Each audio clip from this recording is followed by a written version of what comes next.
बेमेतरा जिला के प्रभारी मंत्री अनिला भेड़िया पहुंची बेमेतरा शासकीय कन्या उच्चतर माध्यमिक विद्यालय और शाला प्रवेशोत्सव में शामिल हुई। उहें बेमेतरा विधायक आशीष छाबड़ा विद्यालय परिसर में साइकिल स्टैंड और किचन सेट पर 5 लाख रुपया अपन निधि ले देहे के घोषणा करी।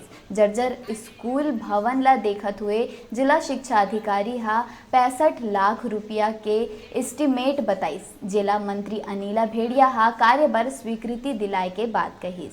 ओकर बाद कलेक्ट्रेट पहुंचिस और विभागीय समीक्षा बैठक लीस। किसान मन के कर्ज माफी प्रमाण पत्र दीस और कहीस विभागीय कर्मचारी अपन फील्ड में रहे। कोनो लापरवाही करे गई त तत्काल बर्खास्त के कार्यवाही करे जाही।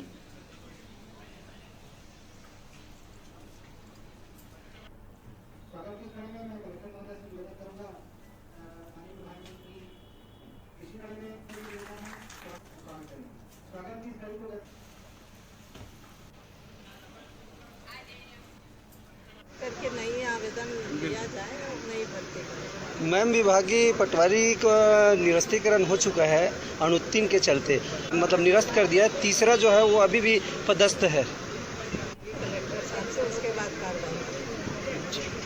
Thank you.